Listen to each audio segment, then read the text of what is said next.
Amerika Serikat mengklaim perang di Iran telah berakhir sejak gencatan senjata 7 April lalu. Dosen Hubungan Internasional Teguh Reza Shah mengatakan klaim tersebut hanya untuk mencegah penghakiman oleh publik dan Kongres Amerika Serikat karena perang telah berlangsung selama 60 hari. Pak Reza, Amerika Serikat ini kan mengklaim perang di Iran telah berakhir sejak gencatan senjata 7 April lalu. Bagaimana Anda melihat klaim AS ini, Pak? Saya melihat ini Donald Trump ini benar-benar pemimpin yang sangat cerdas dan juga berpikir sangat strategis dan dia mampu bermain dua muka ya. Di satu sisi Amerika Serikat dinyatakan sudah menang perang, kemudian berhasil membangun sebuah gencatan senjata dan menyatakan Iran sudah kalah total. Tapi tujuannya ini apa gitu? Tujuannya adalah mencegah penghakiman Kongres yang memaksanya mengakhiri perang yang sudah 60 hari. Dengan demikian Donald Trump ini tidak kehilangan muka di dalam negeri dan berpotensi mengembalikan marwah Partai Republik. Karena untuk 30 hari ke depan, Trump itu berwenang memperkenalkan sebuah aturan yang bernama 1973 War Powers Resolution, di mana dibutuhkan 30 hari tambahan guna menyelesaikan berbagai hal ihwal yang menyangkut pengembalian pasukan Amerika Serikat ke dalam negeri.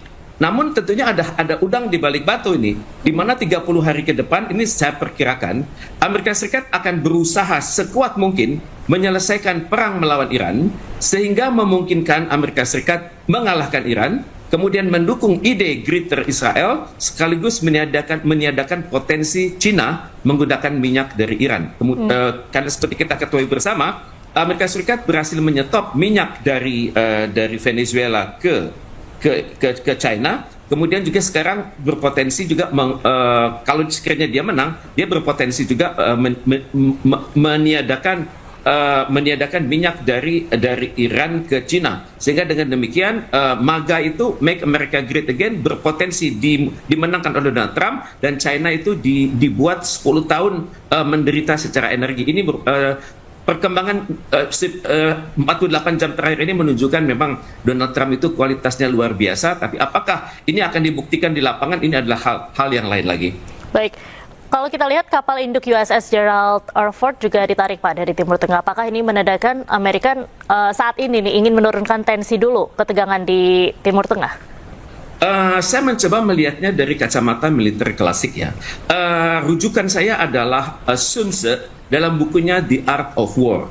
Jadi Iran ini dibuat bingung terus-menerus sehingga Iran terbuang energinya untuk memikirkan apakah yang akan dilakukan oleh Amerika Serikat. Apakah akan melakukan serangan terstruktur, ataukah akan melakukan blokade, ataukah akan menggunakan serangan darat. Ini masih membingungkan. Tapi untuk USS Gerald Ford tersebut, ini jawabannya gitu. Ini yang membuat Iran itu bingung karena USS Gerald Ford itu kan memiliki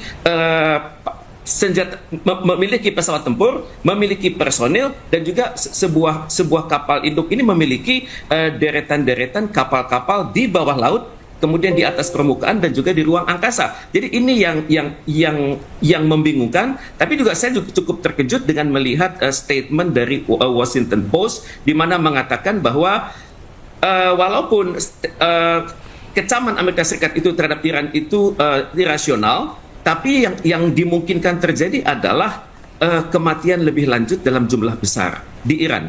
Dan ini kita bisa membayangkan suatu potensi di mana dalam 30 hari ke depan ini akan terjadi perang yang lebih dahsyat. Dan untuk itu USS Gerald Ford ini saya pikir mungkin saja dia ditarik mundur, tapi pada saat yang sama dia juga bisa saja berputar-putar sekitar 100 km dalam radius awalnya. Dan untuk itu menyiapkan menyiapkan kapal jet fighters dan juga submarines untuk menjalankan aksi-aksi perang yang skenario-nya ini kita tidak ketahui bersama. Karena bagaimanapun Amerika Serikat pernah malu kan, dia mengatakan perang ini akan tuntas dalam waktu 4 hari, pemerintahannya akan bubar, kemudian Iran tidak akan memiliki lagi persenjataan nuklir dan juga tidak memiliki koleksi dari peluru kendali. ternyata semua itu meleset, dan ini yang tampaknya akan dipraktekkan oleh Donald Trump 30 hari ke depan.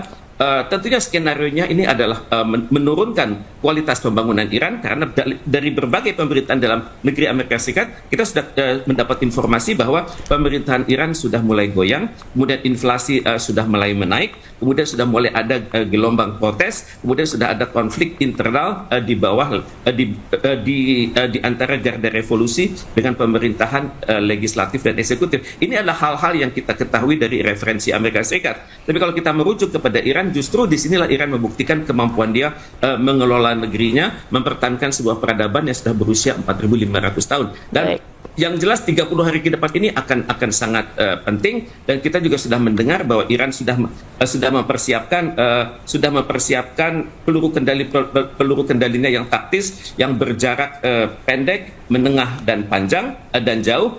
Dan untuk itu Iran konon akan mengeluarkan senjata yang sampai hari ini belum dikeluarkan, dan konon Presiden Putin sendiri mengatakan bahwa Iran masih memiliki senjata yang belum dikeluarkan, dan sekali senjata itu dikeluarkan itu akan mengagetkan dunia. Saya terus terang belum bisa menjawab senjata seperti apa, tapi kemungkinan besar senjata itu bisa berjalan di laut, bisa bergerak di laut, bergerak di darat, dan juga bergerak di udara. Dan untuk itu Amerika Serikat juga tampaknya sedang menghitung-hitung apa yang akan Iran lakukan, karena dampaknya yang terjadi sekarang ini sudah sangat menakutkan, bukan hanya di kawasan Teluk, tapi juga di Amerika Serikat sendiri. Misalnya kita perhatikan demonstrasi sudah mulai menaik, dan juga harga bahan-bahan minyak juga sudah mulai menaik. Baik, kalau kita lihat untuk dampak ke Indonesia sendiri, Bapak, dalam jangka panjang akan seperti apa? Kita sudah perhatikan ya bahwa selama ini harga minyak sudah mulai menaik.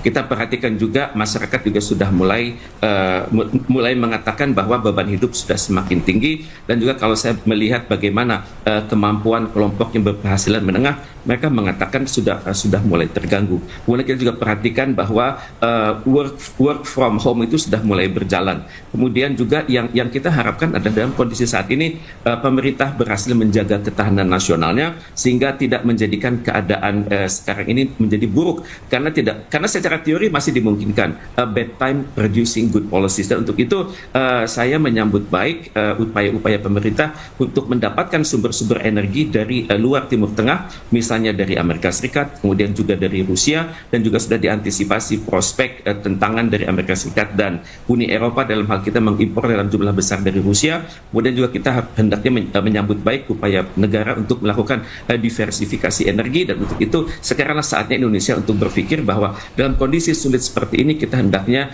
membangun sesuatu yang namanya keamanan energi, bukan hanya ketahanan energi tapi keamanan energi. Subscribe, share, like, and comment. Subscribe, share, like, and comment. Subscribe, share, like, and comment. Subscribe, share, like, and comment. Subscribe, share, like, and comment.